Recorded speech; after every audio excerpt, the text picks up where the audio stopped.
Halo. Blazer Wanda. Wiriwe. Wiriwe. Nitwa Iradukunda Samuel. Nari nyobeje ibihumbi 10 kuri konte yanyu. Nagira ngo muyansubize rwose muvandi. Kunaye bonus. Oya amafaranga yarebeho umurura yabona.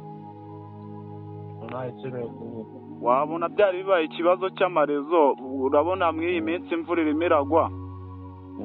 Ushobora kuyabona mu byamukanya ariko imbabariro yohereza. Uzi ko naringiye nangiye kuyohereza umugore aratwite, n'ukuri kw'Imana mbabariro yohereza. Ibihumbi 10. Ni ibihumbi 10. Ndayohereza gute? Kanda nkubwire se imibare ukandaho. Kanda akanyenyeri 182. Akanyenyeri 8. Akanyenyeri 1. Akanyenyeri. Asubire nyoko. Karya gashino ka nyoko. Imihango ya nyoko. Imihango ya nyoka. Urakakoza ubugari mu mihango ya nyoko wakarya gatuba kawe. Ariko reka muhoze wakibere. Urakavamo nyamabyeyi wokarigate ku rutare we. Yatumiki tumutazanyoko. Uragakora imanuka mu gihe cy'ihunga. Ariko nyoko yarakoreza wakibere. Boka gutere musire mu kibuno wigahingukira mu kanwa wa mbwa we.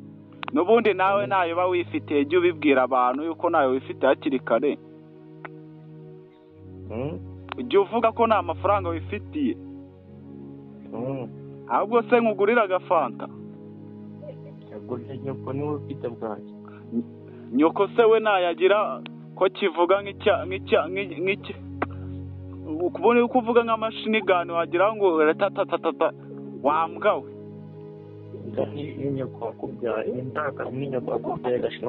Agashino ka nyoko nyoka arakagira, uzagenda umurunguruka arakagira. Cyangwa izo ndaya muri kumwe nazo zose zigira agashino, nushaka uzibwire zikuremo zikwereke. Blazer Wanda.